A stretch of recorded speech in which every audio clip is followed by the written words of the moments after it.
क्यों है प्रभु जगन्नाथ की प्रतिमा अधूरी? यहाँ आज भी धड़कता है श्री कृष्ण का दिल। जगन्नाथपुरी को सबसे पवित्र धाम में से एक माना जाता है। कहा जाता है कि पुरी वह स्थान है जहाँ भगवान कृष्ण का दिल धड़कता है।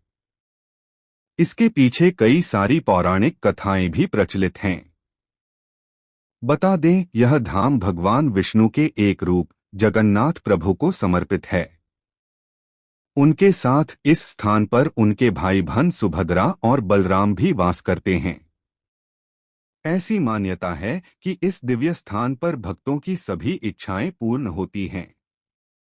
ऐसे में जब भगवान जगन्नाथ की रथ यात्रा शुरू होने जा रही है, तो यहाँ से जुड़े कुछ रोचक और महत्वपूर्ण विषयों को जानना बेहद जरूरी है, जो इस प्रकार हैं। यहाँ आज भी धड़कता है श्री कृष्ण का हृदय। धार्मिक मान्यताओं और पौराणिक कथाओं के अनुसार जगन्नाथ धाम में आज भी भगवान कृष्ण का दिल धड़कता है। ऐसा माना जाता है कि जब मुरलीधर ने अपने शरीर का त्याग किया था, तब पांडवों द्वारा उनका दाह संस्कार किया गया।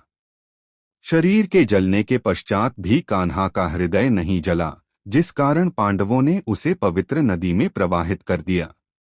ऐसा कहा जाता है कि जल में प्रवाहित हृदय ने एक लट्ठे का रूप ले लिया था, जिसकी जानकारी श्री कृष्ण ने स्वप्न में राजा इंद्रद्युम्न को दी। इसके बाद राजा ने लट्ठे से भगवान जगन्नाथ, बलभद्र और सुभद्रा जी की मूर्ति को बनाने का निर्माण कार्य विश्वकर्मा जी को सौंपा। इस वजह से अधूरी हैं जगन्नाथ धाम की तीनों मूर्तियां। बताते चलें कि प्रतिमा को बनाने से पूर्व राजा इंद्रद्युम्न के समक्ष विश्वकर्मा जी ने एक शर्त रखी थी कि जहां वे मूर्तियों का निर्माण कार्य करेंगे, वहां कोई भी नहीं आएगा। यदि कोई अंदर आता है तो वे मूर्तियों को बनाने का कार्य बंद कर देंगे। भगवान विश्वकर्मा की बात राजा ने तुरंत मान ली, क्योंकि वे उसे बनवाने के लिए बहुत उत्साहित और भावुक थे।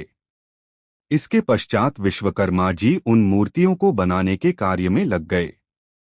वहीं उनके इस दिव्य कार्य की आवाज दरवाजे के बाहर तक आती, जिसे राजा रोजाना सुनकर संतुष्ट हो जाते थे। लेकिन एक दिन अचानक से आवाजें आना बंद हो गईं, जिस कारण राजा इंद्रद्युम्न सोच में पड़ गए और उन्हें ये लगा कि मूर्तियों का निर्माण कार्य पूरा हो चुका है। इस गलतफहमी में उन्होंने दरवाजा खोल दिया। शर्त अनुसार दरवाजा खुलते ही विश्वकर्मा भगवान वहां से ओझल हो गए, जबकि प्रतिमाएं तैयार नहीं हुई थीं। लोगों का ऐसा मानना है कि तभी से ये मूर्तियां अधूरी हैं और इन तीनों मूर्तियों के हाथ पैर पंजे नहीं होते हैं।